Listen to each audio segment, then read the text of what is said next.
بسم اللہ الرحمن الرحیم۔ حضرت سیدنا امام زین العابدین علی بن حسین رضی اللہ تعالیٰ عنہ کی ولادت 38 ہجری میں مدینہ المنورہ میں ہوئی۔ آپ کے والد بزرگوار حضرت سیدنا امام حسین رضی اللہ تعالیٰ عنہ اپنے والد ماجد حضرت سیدنا علی المرتضیٰ رضی اللہ تعالیٰ عنہ سے اظہار عقیدت کے لیے اپنے بچوں کے نام علی رکھتے تھے۔ اسی مناسبت سے امام زین العابدین رضی اللہ تعالیٰ عنہ کا نام بھی علی ہے۔ کنیت ابو محمد، ابو الحسن، ابو القاسم اور ابو بکر ہے، جبکہ کثرت عبادت کے سبب آپ کا لقب سجاد، زین العابدین، سید العابدین اور امین ہے۔ آپ کی والدہ ماجدہ حضرت سیدنا شہربانو رضی اللہ تعالیٰ عنہ فارس کے آخری بادشاہ یزدجرد کی بیٹی تھیں۔ آپ رضی اللہ تعالیٰ عنہ نے 2 سال اپنے دادا حضور حضرت سیدنا علی المرتضیٰ رضی اللہ تعالیٰ عنہ کی آغوش میں پرورش پائی، پھر 10 سال اپنے تایا جان حضرت سیدنا امام حسن رضی اللہ تعالیٰ عنہ کے زیر سایہ رہے، اور تقریباً 11 سال اپنے والد ماجد حضرت سیدنا امام حسین رضی اللہ تعالیٰ عنہ کی زیر نگرانی تربیت پا کر علوم معرفت کی منازل طے کی۔ ایک مرتبہ آپ رضی اللہ تعالیٰ عنہ نے حج کا احرام باندھا تو تلبیہ یعنی لبیک نہیں پڑھی۔ لوگوں نے عرض کی، حضور آپ لبیک کیوں نہیں پڑھتے؟ اب دیدہ ہو کر ارشاد فرمایا، مجھے ڈر لگتا ہے کہ میں لبیک کہوں اور اللہ تعالیٰ کی طرف سے لبیک کی آواز نہ آ جائے، یعنی میں تو یہ کہوں کہ اے میرے مالک، میں تیری بارگاہ میں تیرے دربار میں حاضر ہوں، اور ادھر سے یہ آواز نہ آ جائے کہ نہیں تیری حاضری قبول نہیں۔ لوگوں نے کہا، حضور پھر لبیک بغیر کہے آپ کا احرام کیسے ہوگا؟ یہ سن کر آپ رضی اللہ تعالیٰ عنہ بلند آواز سے لبیک اللہم لبیک لبیک لا شریک لک لبیک ان الحمد والنعمت لک والملک لا شریک لک پڑھا، لیکن ایک دم خوف خدا سے لرز کر اونٹ کی پشت سے زمین پر گر پڑے اور بے ہوش ہو گئے۔ جب ہوش میں آتے ہیں تو لبیک پڑھتے اور پھر بے ہوش ہو جاتے ہیں۔ اسی حالت میں آپ رضی اللہ تعالیٰ عنہ نے حج ادا فرمایا۔ خانہ خدا کعبۃ اللہ کی زیارت کے لیے فرزندان توحید کا قافلہ مکہ مکرمہ کی جانب روانہ ہوا تو پہلے رسول اللہ صلی اللہ علیہ وآلہ وسلم کی زیارت کے لیے مدینہ منورہ پہنچا۔ مدینہ طیبہ میں چند روز قیام کے بعد مکہ مکرمہ کی جانب روانہ ہو گیا۔ راہ میں جب قافلہ ایک منزل پر رکا تو ایک آشنا شخص قافلے سے ملحق ہوا۔ دوران گفتگو کیا دیکھا کہ ایک نیک اور صالح انسان لوگوں کی خدمت میں مصروف ہے۔ جیسے وہ پہچان گیا، قافلے والوں سے پوچھا، جانتے ہو یہ شخص کون ہے جو تم لوگوں کی اتنی خدمت کر رہا ہے؟ تو قافلے والوں نے کہا کہ ہم نہیں جانتے یہ شخص کون ہے۔ یہ شخص مدینہ منورہ سے ہم لوگوں کا شریک سفر ہو گیا۔ تو اس نے جواب دیا کہ ہاں، اگر تم جانتے ہوتے تو ایسی جسارت نہ کرتے۔ یہ سننا تھا کہ قافلے والے بے چین ہو گئے اور پوچھا، یہ شخص کون ہے؟ جواب دیا کہ یہ حضرت زین العابدین امام علی بن حسین بن علی بن ابی طالب علیہ السلام ہیں۔ یہ سننا تھا کہ سب لوگ گھبرا کر امام زین العابدین علیہ السلام کی خدمت میں حاضر ہوئے اور گلہ کرتے ہوئے عرض کیا کہ آپ نے یہ کیا کیا؟ کہیں خدا نہ خواستہ ہم سے کوئی گستاخی ہو جاتی اور ہم گناہ کبیرہ کے مرتکب ہو جاتے۔ تو امام سجاد علیہ السلام نے فرمایا، کیونکہ تم لوگ مجھے نہیں پہچانتے تھے، لہٰذا میں عمدہ تمہارے قافلے میں شریک ہوا، کیونکہ جو لوگ مجھے پہچانتے ہیں وہ رسول خدا صلی اللہ علیہ وآلہ وسلم سے نسبت کے سبب ہمیں کوئی کام نہیں کرنے دیتے، جبکہ میں چاہتا ہوں کہ اپنے رفقائے سفر کی خدمت کروں۔ حضرت امام محمد باقر علیہ السلام سے روایت ہے کہ آپ علیہ السلام کے والد ماجد حضرت امام زین العابدین زیارت خانہ خدا کے لیے مکہ معظمہ تشریف لے گئے۔ وہاں ایک عام گھرانے سے تعلق رکھنے والی مومنہ خاتون سے رشتہ بھیجا اور اس مومنہ سے شادی بھی کر لی۔ جب اس کی شادی کی خبر آپ کے ایک ساتھی کو ہوئی تو اسے بہت تعجب ہوا اور اس نے جستجو کی کہ آخر یہ خاتون کون ہے، تو پتہ چلا کہ وہ خاتون ایک ایسے گھرانے سے تعلق رکھتی ہے جس کے پاس نہ دولت ہے اور نہ شہرت ہے اور نہ ہی کوئی سماجی حیثیت۔ لہذا وہ امام علیہ السلام کی خدمت میں حاضر ہوا۔ وہ عرض کیا کہ فرزند رسول، یہ آپ نے کیا کیا؟ کیوں ایک ایسے گھرانے میں شادی کی جن کے پاس نہ دولت ہے اور نہ ہی شہرت، اور لوگ بھی آپ کے اس اقدام سے حیرت زدہ ہیں؟ امام سجاد علیہ السلام نے فرمایا، مجھے گمان تھا کہ تم نیک خیالات اور نیک سیرت انسان ہو۔ خداوند عالم نے ایسے پست افکار اور معیار کو باطل قرار دیا ہے، ایسی تنقید اور افکار و نظریات کی مذمت کی ہے۔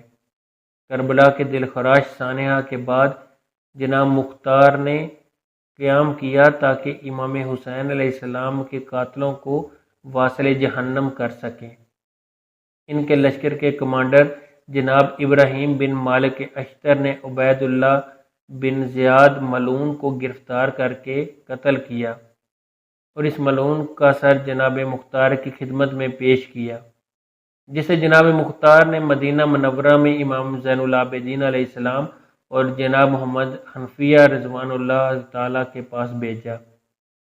امام زین العابدین دسترخوان پر تشریف فرما تھے کہ عبید اللہ بن زیاد ملعون کا سر آپ کی خدمت میں پیش کیا گیا، جسے دیکھتے ہی امام سجاد علیہ السلام نے فرمایا کہ جب ہمیں اسیر کر کے اس ملعون عبید اللہ بن زیاد کے دربار میں حاضر کیا گیا تو اس وقت یہ اپنے ساتھیوں کے ساتھ دسترخوان پر بیٹھا تھا اور میرے بابا کا سر مبارک اس کے سامنے تھا۔ میں نے اسی وقت دعا کی تھی کہ خدایا مجھے دنیا سے جانے سے پہلے اس ملعون کا کٹا ہوا سر دکھا دے۔ خدا کا شکر ہے کہ اس نے میری دعا کو قبول کیا۔ اس کے بعد ملعون کے سر کو وہاں سے دور کر دیا گیا اور اپنے سر کو سجدہ ایک معبود میں رکھ دیا اور فرمایا، حمد ہے اس خدا کی جس نے میری دعا کو قبول کیا اور ہمارے خون ناحق کا دشمن سے بدلہ لیا۔ نیز فرمایا، خداوند عالم مختار کو بہترین انعام دے اور جزائے خیر عطا فرمائے۔ کربلا کے 35 سال بعد حضرت زین العابدین کو زہر دے کر کیوں مارا گیا؟ حضرت زین العابدین کے جن ایام امام سجاد بھی کہا جاتا ہے، وہ 10 محرم 61 ہجری میں کربلا کے میدان میں موجود تھے، لیکن بہت زیادہ بیمار ہونے کی وجہ سے وہ اس جنگ میں حصہ نہ لے سکے۔ جب یزید کی فوج نے سبھی اہل بیت کو شہید کر دیا تو ابن زیاد کی نظر حضرت زین العابدین پر پڑی تو اس نے حکم دیا کہ اس لڑکے کی گردن کاٹ کر اسے نیزے پر لٹکایا جائے۔ یہ سن کر شمر آگے بڑھا اور اس نے حضرت زین العابدین کو شہید کرنا چاہا، لیکن اسی وقت حضرت زینب آ کر اپنے اس بھتیجے پر لیٹ گئیں اور روتے ہوئے کہنے لگیں کہ اے ظالموں، تم نبی کے گھر کے والوں کا کتنا خون بہاؤ گے؟ کیا ابھی تک تمہاری پیاس نہیں بجھی؟ شمر نے بہت کوشش کی لیکن حضرت زینب نے اپنے اس بھتیجے کو شہید نہ ہونے دیا۔ آخر مجبور ہو کر ابن زیاد نے شمر کو روک لیا اور پھر سبھی کو لے کر پیدل ہی کوفہ شہر گیا۔ یہ بھی شاید اللہ ہی کا فیصلہ تھا کہ حضرت زین العابدین کربلا کے میدان میں شہید نہ ہوئے، کیونکہ اس دن مردوں میں صرف حضرت زین العابدین ہی بچے تھے کہ جنہیں یزید کی فوج شہید نہ کر پائی، اور پھر انہوں نے حضرت زین العابدین کی ایک اولاد چلی جنہیں آج سید حسینی کہا جاتا ہے، لیکن آگے چل کر 35 سال بعد انہیں بنو امیہ والوں نے حضرت زین العابدین کو بھی زہر دے کر بڑی بے دردی کے ساتھ شہید کر دیا۔ تو ناظرین، وہ واقعہ کیا ہے، آئیے جانتے ہیں۔ حضرت امام حسین رضی اللہ تعالیٰ عنہ کے لڑکے امام زین العابدین کی پیدائش سن 38 ہجری میں ہوئی۔ آپ بچپن ہی سے بہت نیک مزاج اور اللہ تعالیٰ کی عبادت کرنے والے انسان تھے۔ ہر ایک سے ہنسی خوشی ملتے اور کبھی کسی سے جھگڑا نہ کرتے تھے۔ حضرت زین العابدین کی پیدائش کے وقت ان کے دادا حضرت علی رضی اللہ تعالیٰ عنہ موجود تھے۔ اور اس وقت مسلمانوں کے خلیفہ بادشاہ تھے۔ حضرت زین العابدین کی پیدائش کو ابھی کچھ ہی دن گزرے تھے کہ اچانک ان کی امی بہت زیادہ بیمار پڑ گئیں۔ والد حضرت حسین رضی اللہ تعالیٰ عنہ نے ہر طرح کی دعا سے علاج کیا، لیکن وہ ٹھیک نہ ہو سکیں اور کچھ ہی دنوں بعد ان کی وفات ہو گئی۔ امی کی وفات کے بعد حضرت زین العابدین کو ان کی خالہ نے پالا پوسا۔ جب ان کی عمر 2 سال ہوئی تو تاریخ کا وہ دردناک واقعہ بھی پیش آیا کہ آپ کے دادا حضرت علی رضی اللہ تعالیٰ عنہ کو ایک ظالم انسان نے چاقو کے وار سے کر کے فجر کی نماز میں شہید کر دیا۔ دھیرے دھیرے وقت گزرتا گیا، حضرت زین العابدین بڑے ہو گئے، اب بہت زیادہ نیک انسان تھے۔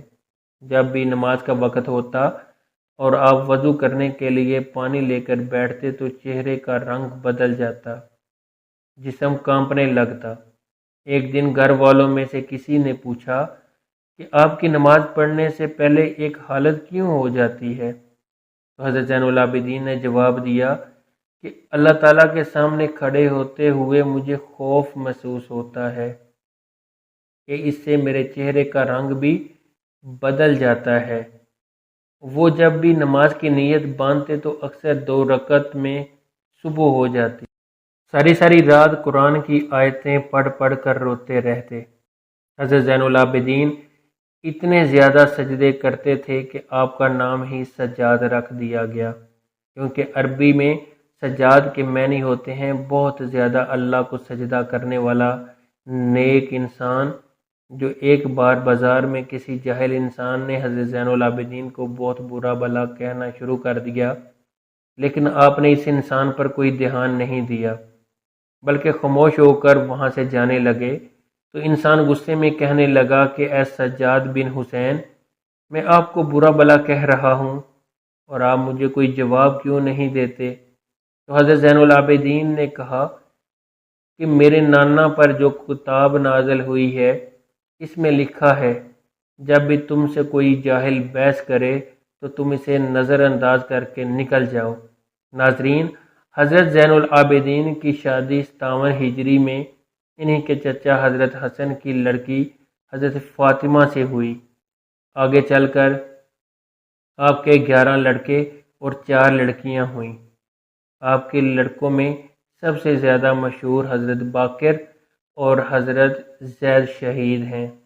10 محرم 61 ہجری میں حضرت زین العابدین اپنے والد حضرت حسین کے ساتھ کربلا کے میدان میں گئے، لیکن اس دن وہ اتنے زیادہ بیمار تھے کہ وہ پورا دن بے ہوشی کی حالت میں رہتے، اسی لیے وہ اس جنگ میں بھی شریک نہ ہو سکے۔ لیکن ابن زیاد نے حضرت زین العابدین کو قیدی بنا کر انہیں یزید کے سامنے دمشق میں پیش کیا۔ کچھ روایتوں کے مطابق یزید نے کربلا کے واقعہ کے بعد اہل بیت کی سبھی عورتوں کو مدینہ واپس بھیج دیا، لیکن حضرت زین العابدین کو 1 سال کے لیے جیل میں قید کر لیا۔ 1 سال کے بعد جب حضرت زین العابدین ظالم یزید کی جیل سے چھوٹ کر اپنے شہر مدینہ آئے تو وہ اکثر رویا کرتے تھے۔ کسی نے آپ سے پوچھا کہ آپ اتنا زیادہ کیوں روتے ہیں؟ تو حضرت زین العابدین نے جواب دیا کہ اے انسان، حضرت یعقوب علیہ السلام کا بیٹا یوسف ان سے جدا ہو گیا تھا، بعد میں مل بھی گیا تھا، لیکن پھر بھی جب یعقوب علیہ السلام اتنا زیادہ روئے کہ ان کی آنکھوں کی روشنی چلی گئی، میں نے تو اپنی آنکھوں سے سامنے کربلا کے میدان میں اپنے والد اور بھائیوں کے قتل ہوتے ہوئے دیکھا ہے، تو مجھے رونا کیوں نہ آئے؟ جب بھی حضرت زین العابدین سے پوچھا جاتا کہ آپ کو ساری زندگی میں سب سے زیادہ تکلیف کس دن ہوئی، تو آپ جواب دیتے کہ یزید کے محل دمشق میں حضرت زین العابدین کے دل پر سب سے بڑا صدمہ یہ لگا کہ یزید نے نبی کے گھر کی بیٹیوں کا دوپٹہ ہٹا کر انہیں بے پردہ بازار میں لا کھڑا کیا۔ حضرت زین العابدین جب بھی اس منظر کو بیان کرتے اور اپنی پھوپھی حضرت زینب کا ذکر کرتے تو سارا جسم کانپنے لگتا اور آنکھوں سے آنسو بہنے لگتے۔ حضرت زین العابدین جب یزید کی جیل سے چھوٹ کر مدینہ منورہ پہنچے تو نانا حضور صلی اللہ علیہ وآلہ وسلم کی قبر پر کھڑے ہو کر روتے ہوئے کہا، اے میرے نانا جان، مجھے یزید نے جیل میں ایسی ایسی تکلیفیں دیں کہ شاید وہ کسی غلام کو بھی نہ دی جاتی ہوں۔ اے میرے نانا جان، ہمارے گھر والوں کی عورتوں کا پردہ ہٹایا گر، انہیں بے پردہ کر کے بازار میں پھرایا گیا، لوگوں کے سامنے انہیں رسوا کیا گیا اور ہم اہل بیت کو بہت ستایا گیا۔ یزید کی حکومت ختم ہو گئی اور جب کئی سالوں کے بعد عبد الملک بن مروان بادشاہ بنا تو اسے ہر وقت یہ ڈر ستاتا رہتا کہ کہیں حضرت زین العابدین کھڑے ہو کر اپنی حکومت کا اعلان نہ کر دیں، کیونکہ ان کی حکومت کے اعلان کرنے پر سبھی لوگ انہیں اپنا بادشاہ تسلیم کر لیتے اور عبد الملک کے ہاتھوں سے حکومت چلی جاتی۔ اسی لیے اس نے اپنے سب سے ظالم گورنر حجاج بن یوسف کو حکم دیا کہ حضرت زین العابدین کو قید کر کے بیڑیاں پہنا کر میرے محل شام میں پیش کیا جائے۔ بادشاہ کے حکم پر حجاج نے رات کے وقت ایک بڑی فوج بھیج کر حضرت زین العابدین کو ان کے گھر سے اٹھوا لیا، پھر انہیں بیڑیاں پہنا کر جیل میں قید کر دیا۔ لیکن انہی دنوں کسی نے بادشاہ عبد الملک کو سمجھایا کہ آپ یہ گناہ نہ کریں، کیونکہ آج تک بنو امیہ کے جن جن بادشاہوں نے اہل بیت کے لوگوں کو ستایا ہے تو ان کی حکومت کا خاتمہ بہت جلد ہو گیا، اور حضرت زین العابدین کو حکومت سے کوئی تعلق نہیں، تو وہ بس ہر وقت نماز اور روزے میں لگے رہتے ہیں، انہیں عبادت کے علاوہ کسی سے سروکار نہیں، اسی لیے انہیں ان کی حالت پر چھوڑ دو۔ کچھ بڑے لوگوں کے سمجھانے پر عبد الملک کو بھی یہ بات سمجھ میں آئی اور اس نے فوراً حجاج بن یوسف کے پاس ایک خط لکھ کر پیغام بھیجا کہ حضرت زین العابدین کو رہا کر دو اور انہیں عزت کے ساتھ ان کے گھر پہنچا دو، کیونکہ ہمیں ان سے کوئی خطرہ نہیں۔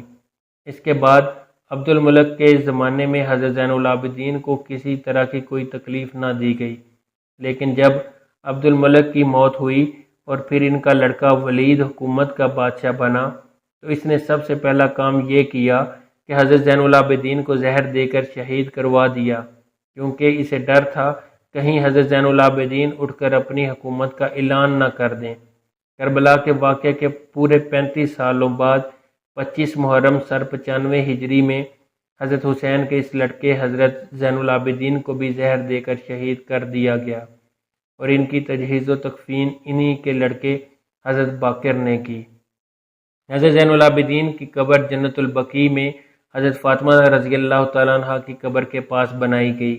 آپ کی وفات کے بعد آپ کا ایک خاص اونٹ آپ کے قبر کے پاس آ کر بیٹھ گیا اور برابر روتا رہا، یہاں تک کہ 3 دنوں بعد اس اونٹ کی بھی وفات ہو گئی۔ اللہ تعالیٰ ہمیں بھی ان نیک لوگوں کے نقش قدم پر چلنے کی توفیق عطا فرمائے اور ہمارا خاتمہ ایمان پر فرمائے، آمین۔ ناظرین، کمنٹ باکس میں اللہ تعالیٰ کے 99 ناموں میں سے ایک نام ضرور ٹائپ کیجئے، آمین یا رب العالمین۔ اگر آپ کو ہماری آج کی ویڈیو اچھی لگی ہو تو ہمارے چینل کو ضرور سبسکرائب کریں اور ساتھ میں لگے ہوئے بیل آئیکن کو بھی دبا دیں۔